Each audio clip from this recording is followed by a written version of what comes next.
হরে কৃষ্ণ, স্বাগত বন্ধুরা। তো আজকে আর একটা রেসিপি নিয়ে এলাম, করলা আর এই মুগ ডালের রেসিপিটা একদমই জাস্ট অসাধারণ হলো।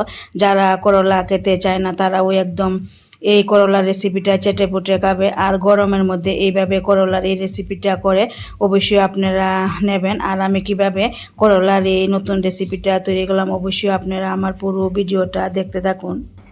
তো করলা দিয়ে একটা রেসিপি করব।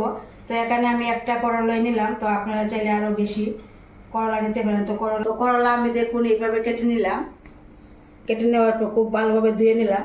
এবার কড়াতে তেল দিয়ে দিলাম, দিয়ে তারপর করলা পরিমাণ মতো লবণ, পরিমাণ মতো হলুদ দেওয়ার পর খুব ভালোভাবে নেড়ে চেড়ে করলা এখানে 1 মিনিটের মতো ভেজে নিতে হবে। করলা 1 মিনিট ভেজে নিলাম, এবার নামিয়ে নিচ্ছি।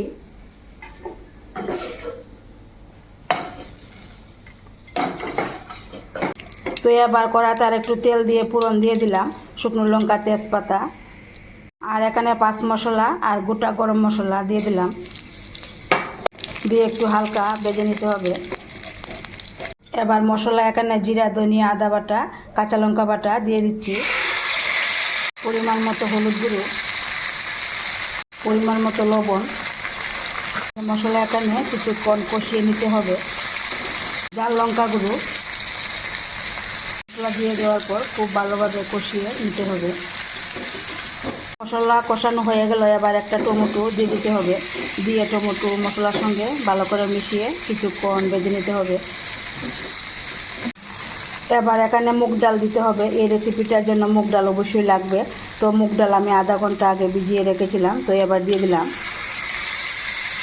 দিয়ে দেওয়ার পর খুব ভালোভাবে মশলার সঙ্গে মিশিয়ে নিতে হবে। এরপর এখানে আরও 1 মিনিট ভেজে নিতে হবে। তো মুগ ডাল এখানে 1 মিনিট ভেজে নিলাম। এবার ভেজে রাখা এই করলা দিয়ে দিতে হবে। করলা দিয়ে দেওয়ার পর খুব ভালোভাবে নেড়ে চেড়ে নিতে হবে আর কিছুক্ষণ ভেজে নিতে হবে। তো এবার পরিমাণ মতো জল দিতে হবে। জলটা এমনভাবে দিতে হবে যাতে মুগ ডালটা সেদ্ধ হয়ে যায় আর করলাও মোটামুটি সেদ্ধ হয়ে যায়। এবার আর একটু লবণ দিয়ে দিলাম,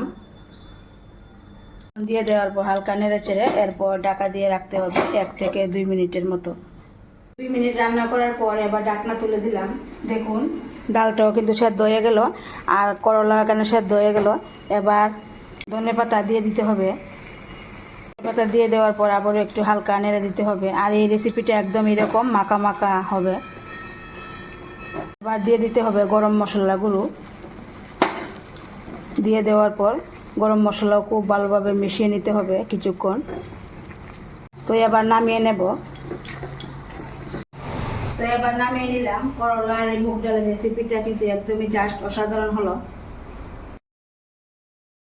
তো করলা আর মুগ ডালের এই রেসিপিটা যদি ভালো লাগে আপনাদের কাছে অবশ্যই একটা লাইক দিবেন, শেয়ার করবেন।